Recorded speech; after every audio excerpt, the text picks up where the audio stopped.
Today we're talking about playing Real Racing 3 on the Apple TV. Let's check it out.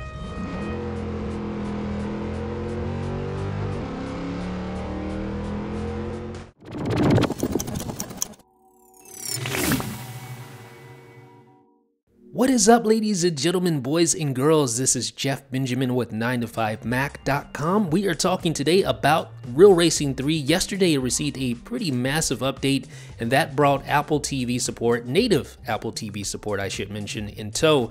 So that's a pretty big deal. We're going to walk through some of the new features here with Real Racing 3 on the Apple TV. Of course, you can use your Siri remote, which I have in hand right now, to control the action, but you can also use a third-party Bluetooth controller like the SteelSeries Nimbus. Now, unfortunately, this game is one of those free-to-play games, so you're going to be inundated with all sorts of requests to both maintain and upgrade your car using virtual currency, which is purchasable, of course, via real currency. But that aside, one of the things that makes Real Racing so great, or I guess the primary thing that makes this franchise so notable, is its graphics. And they do not fail to disappoint on the Apple TV. Of course, the Apple TV is much beefier than previous iterations of the set-top box, but this is the first time we've been able to run Real Racing natively on an Apple TV, and it shows, it shines, really. From a graphical standpoint, it is really, really good looking. And you'd be hard-pressed to find another racing game that looks as good. Now, all of that said, you're going to notice, and you probably already have noticed, that the frame rate just isn't up to snuff. It continuously dips throughout gameplay. When there's a lot of cars and action on screen at once, you're going to notice frame rate issues for sure. So here's what I was kind of referring to earlier, where you're basically asked to maintain and upgrade your car using virtual currency. Now, you can earn this currency throughout the game by playing the game and excelling at the game, but it takes a long time to get these upgrades if you go that route.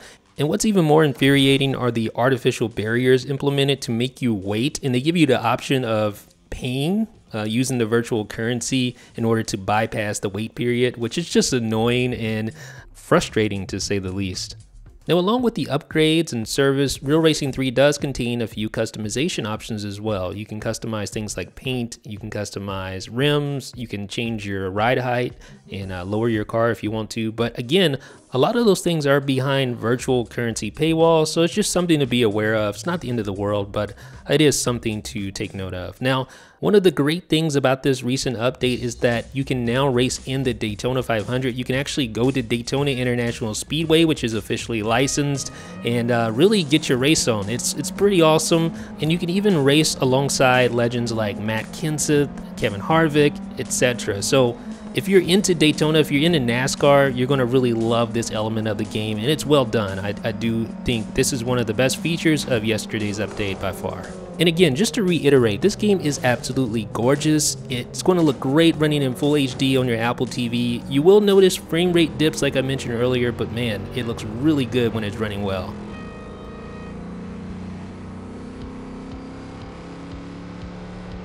Now, the final part that I want to talk about and touch on is the presence of true local multiplayer. Simultaneous split-screen local multiplayer can be had with Real Racing 3 on the Apple TV. You can use the Siri remote, you can use Bluetooth controllers, you can use even an iPhone or an iPad and link that up and use that as a controller. And that really is an outstanding new feature in Real Racing 3, and I think you guys are going to love it.